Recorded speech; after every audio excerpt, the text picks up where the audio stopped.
So the 2022 Grammy nominations were dropped yesterday.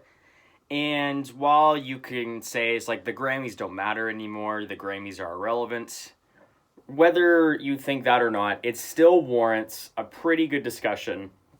And it also warrants a good overall general conversation of how the year went. And this Grammy year, I see it more as incredibly safe, and there's nothing really that's going to stick out as odd or strange that's going to be in these nominations. And I think the reason why that is because I think we're starting to see the world starting to come back into its general form, back to normal per se, with COVID still being an issue. But I think we're seeing the mainstream being pushed in this year so that way viewership can get up and also to recognize mainstream had a big year, especially with everything coming back. So, majorly I'm going to be focusing on hip hop, but I'm going to be looking at the general field as well.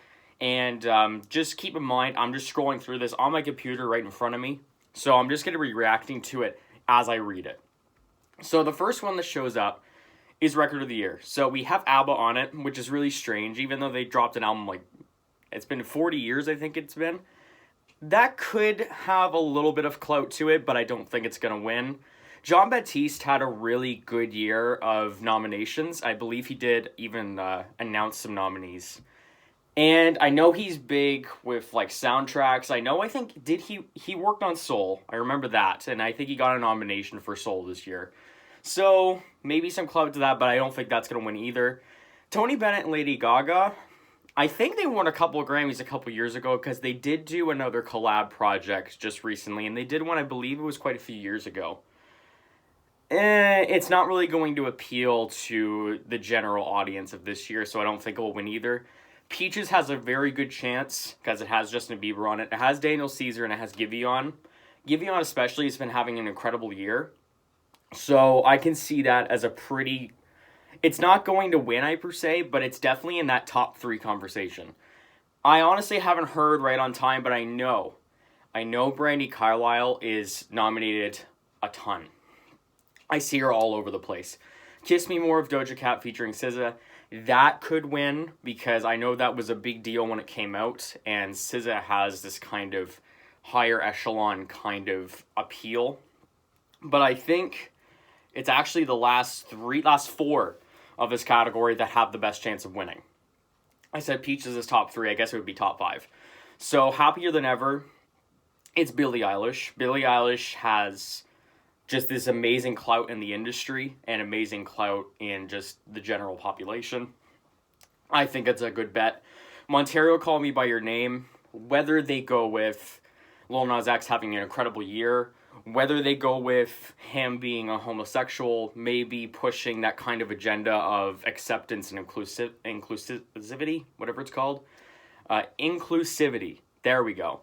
So whether they're going for that angle or whether they're going with simply just a good song or good year, that's a good one. Olivia Rodrigo had an incredible breakout year with Driver's License, and Leave the Door Open was an incredible duo with Bruno Mars and Anderson .Paak that came together so perfectly, and Leave the Door Open is probably one of the best singles of the year. So out of all of these, if I was to choose one, I think I would probably going to go with... I think it's probably a tie between Happier Than Ever and Montero, Call Me By Your Name. I think those two have definitely the best chance of winning. And so then we go on to Album of the Year. So John Baptiste shows up again. I don't think he's going to get the clout enough to receive the award. Love for Sale for Tony Bennett and Lady Gaga. I don't think so. Justice, I hate that they're adding Deluxe into this conversation. I'm seeing everything Deluxe at this point. So Justice Triple Chucks Deluxe. I hate that. But that's... It could be another top five conversation of it could get nominated, it could win, it could not.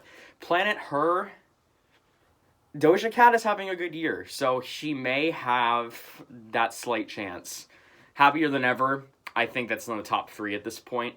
Back of My Mind by Her, I did listen to this album, I think when it came out, and I found it long, but Her has a is very established in the Grammy sphere, so I think that's a good bet as well. Montero, obviously, Sour. Evermore could have a chance because Evermore and Folklore had like this aura to them that they were like the quarantine albums of the year. So that could have a little bit of a rebound. That could be a sleeper on this list. And Donda. So Donda's really interesting that it's on here. And I think this honestly was just a slip in to get a rap album into this nominations list. And I still don't understand why we're not seeing rap showing up more, because rap is such a prominence in the industry and has such a prevalence in culture and has such a prevalence in just the general listening of everybody else. So while I appreciate Donda being on this list, I would at least appreciate one more, because I think that would speak to the general audience of what we're listening to. So now we're down to the song of the year, Bad Habits. I hate it. No thanks. And it's Ed Sheeran, so it has a good chance, honestly. A Beautiful Noise, I believe it's Brandi Carlile again. So I don't think so, but we'll see. Driver's License has a big bet. I think that's probably honestly going to win, because although there's more on this list I have to keep looking through. So Fight For You with her. Happier Than Ever, again, is high up on the list. Kiss Me More, kind of the middle. Leave the Door Open, kind of in the middle, too high. Montero, I think is going to be higher. Peaches is going to be in the middle. And again, Brandi Carlile. So out of the Song of the Year category, I think it's probably going to be a fight between Driver's License and a fight between Happier Than Ever. I don't know if they're going to give a crazy amount of Grammys to Billie Eilish, or is she just going to get a ton of nominations. It's either going to be one way or the other. I'm going to go with she's going to get a lot of Grammys, so I'm going to actually go with Happier Than Ever. Best New Artist. I don't know a lot of these people, but the ones I'm going to point out, Baby Keem, he's had an incredible year. Phineas, he did drop his own album, and as a producer, and he's going into the sphere of being an artist. That would be a nice nomination. Glass Animals, no, I don't really like that album that much. The Kid Laroi, I mean, now that he's signed to Justin Bieber's label, and now that he kind of has this more mainstream appeal, he did it already, but I think now that he's signed to Justin Bieber's label, there could be a chance that he actually wins it. Although I think the clear winner is probably Olivia Rodrigo, was especially Sour, because that's just a huge album of this year. So now I'm just going to skip all the way down, and we're going to go to the rap categories. So rap performance. For rap performance, singular tracks only. So we have Family Ties, Baby Keem featuring Kendrick Lamar. Up by Cardi B, no. My Life of J. Cole featuring 21 Savage and Murray, Way Too Sexy. Drake featuring Future and Young Thug, no. And Thought Shit with Megan Thee Stallion, no. So the 2 or 3 that stand out, 2 for good reasons, 1 for bad. Family Ties, I think when you're thinking of performance, I think John tended to put this very well, that it's actually a very varied performance, it's a very sporadic performance, and all around it's an experience. So I think Family Ties actually fits the best description of the rap performance. I would love for that to win. I think it may win because it has Kendrick Lamar alongside of it, and the return of Kendrick Lamar was a big deal this year. My Life has a chance. J. Cole, I think, has been snubbed a decent bit at the Grammys, though. And it's hard to tell, but J. Cole did have a pretty big year, so he could have a chance. And then there's Way Too Sexy, which I'm thinking now is just like that album, with that album cover, has a Grammy-nominated song, which is Way Too Sexy, one of the worst songs on the album. And to think that they could possibly win really is a stain. I think if I was Drake and Way Too Sexy won Best Rap Performance on Certified Lover Boy, I would be honestly embarrassed, but it's a Grammy win regardless. Apparently he doesn't care about the Grammys, but if you're putting your songs in for nominations, you obviously do care. So I think I want Family Ties to win. I think it actually probably will win. So Best Melodic Rap Performance, Pride is the Devil. Need to Know with Doja Cat, Industry Baby, Lil Nas X featuring Jack Harlow, Wish Your Name featuring Tyler the Creator, Youngboy Never Broke Again, and Ty Dolla $ign, and Hurricane, Kanye West featuring The Weeknd and Lil Baby. This is a pretty great list. This is probably the most consistent list here. Need to Know, obviously, is an outlier. I don't think, although Doja Cat's having an incredible year, so it's probably a good pick in this field because of how huge it is. I think probably the winner, though, and the one that I especially want to win, is probably Industry Baby, because that song is probably one of the catchiest songs Lil Nas X has ever put out. And not to mention, it's just a great song in general. What's Your Name would be great, and especially since Tyler, the Creator, is starting to get a lot of critical acclaim, that would be amazing to see What's Your Name win. Hurricane, I think it's probably a good tie between Hurricane and Industry Baby of who's going to win. Because Hurricane, like, it has that amazing combo of Weekend Little Baby. And I think that song in general is just incredible. And it's definitely more grandiose. And whether it's a melodic rap performance, I guess you have Little Baby on the melodic part. But I think if you were to put more, like, what fits the description, I think Industry Baby definitely fits it the most. So I'm probably going to go, honestly, with Industry Baby. So best rap song, this is an interesting one, too. So Bath Salts, DMX with Jay-Z and Nas. Best Friend, Saweetie. Family Ties, Jail, and My Life. So best rap song, I'm glad that DMX got the nomination, whether it's more of like a posthumous kind of acknowledgement of him dropping Exodus. Not sure if it's kind of, it probably is just to fill a quota. And it sounds terrible to say, but they've done this so many times before. I think it's probably a tie between Family Ties and Jail. With My Life is kind of down in the middle. So I think it's a tie between Family Ties and Jail. And if Baby Keem doesn't win, I guess, his best rap performance, he will probably win in another category. And I think Family Ties wins in the best rap song category. Because out of all of these in the listing, it definitely stands out the more. It's the most memorable song. You also have to think, too, you have to think of the mind of a Grammy nominating person on the committee. So you can't think, sounds terrible, but you have to admit it. When you're on the nominee table, you probably have to think just like, did it have mainstream relevance? How many streams did it get? Did it get a lot of public reception? You can't really look at the actual inner mechanics of a song. You probably can't look at the quality of the song, because if we are just looking at quality, like, Best Friend would definitely not be on this nominations list. And I think Jail would not even be on this list either. I think you would choose a different song off of Donda. I think it's because it just has Kanye West and Jay-Z on the title card.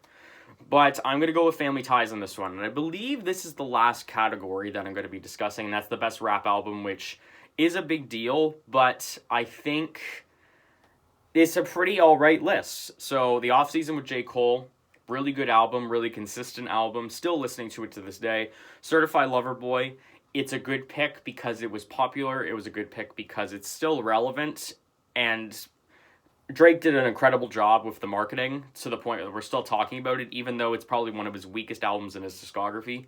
And of course, it's Drake. He's going to get nominations regardless. King's Disease 2, I think that would be an incredible flex to have King's Disease 1, which won a Grammy, Best Rap Album of the Year, and King's Disease 2. I think that double header for Nas, I think that's incredible. And it goes to show that the King's Disease series was a good bounce back for Nas, and it brings him back into relevance, especially this deep into his career. I think it's a major W for him. Call Me If You Get Lost by Tyler, the Creator, it's probably the best album when it comes to the quality on this list. I personally love Call Me If You Get Lost. It's top 3 Tyler. And it does have a good chance of winning because Igor won and Flower, he's getting a lot of critical reception at this point. So I think that has a good chance of getting the nomination.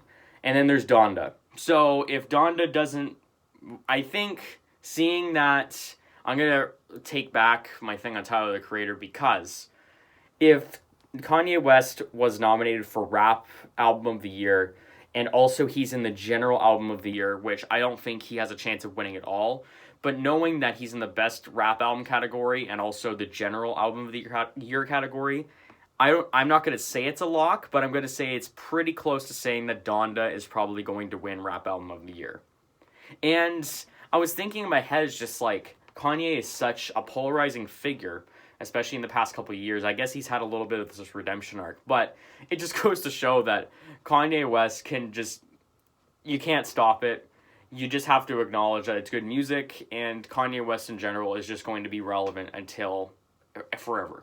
So that is the whole Grammys list. Of course, there's the R&B, there's the country, and while I do listen to all of these genres, this video would probably be about 40-50 minutes long, and I really don't want to do that. It's already breaking 15 minutes. So, again, overall, the Grammys are pretty cut and dry. They're pretty cookie cutter. They are pretty much in the same mainstream kind of appeal. And again, whether that's to appeal to more viewers or to appeal to the radio and streaming.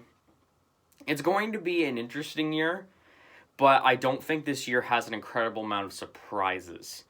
I think when it comes to the best kind of grouping of nominations out of the ones I discussed, I think probably the best, I'm going to scroll back down again, the best crop of nominees are probably going to be, it's probably best melodic rock performance because it has, in general, the best grouping. And that's probably, honestly, the hardest one I'm going to pick out of. Besides Doja Cat, while I'm not dissing Doja Cat, I think it doesn't really stack up to the amount of quality that we're seeing on that category.